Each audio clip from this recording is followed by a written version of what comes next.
નમસ્કાર ખેડૂત મિત્ર, હરે કૃષ્ણ ફાર્મ ટેકથી હું આપ સૌને આવકારું છું. તો આજે આપણે જે આણંદ તાલુકાના આંકલાવ જિલ્લાની અંદર જે ભેટાસી ગામના એક ખેડૂત છે કે જેને પોતાના ખેતરની અંદર ટીંડોળા અને રીંગણીનું વાવેતર કરેલું હતું. તો તેની અંદર આપણે જે હરે કૃષ્ણ ફાર્મ ટેકનું જે 100% ઓર્ગેનિક જે ન્યુટ્રી ગ્રોથ ખાતર છે તે આપેલું હતું. તો આપણે ભૈલાલભાઈને આપણે પૂછીએ કે તેને રિઝલ્ટ તેને કેવું લાગ્યું. रिजल्ट में 100% है, કમ્પ્લીટ રિઝલ્ટ છે. જો આ તમને ગિલોડા દેખાય છે, પછી આ નીચે મરચીનું જવણ સારું છે, બરાબર છે.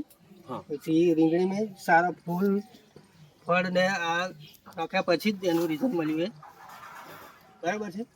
ઓકે. અને તમને ઉતારામાં કયા ગિલોડાના ઉતારામાં કે બીજે કઈ તમને તફાવત દેખાયો જે ખાતર નથી નાખ્યું એની સાપેક્ષમાં આ જે નાખ્યું એમાં? તફાવત તો ખરો જ. હા હા. એટલે મતલબ આ ખાતરની જે નાખ્યું છે એ લાઈનમાંથી તમને વધારે ઉતારો વધારે મળ્યો છે, વધારે જ્યારે નથી નાખ્યું એમાં માપસરે ઉતારો મળ્યો છે, બરોબર? ઓકે ઓકે ભૈલાલભાઈ, તમારો આભાર.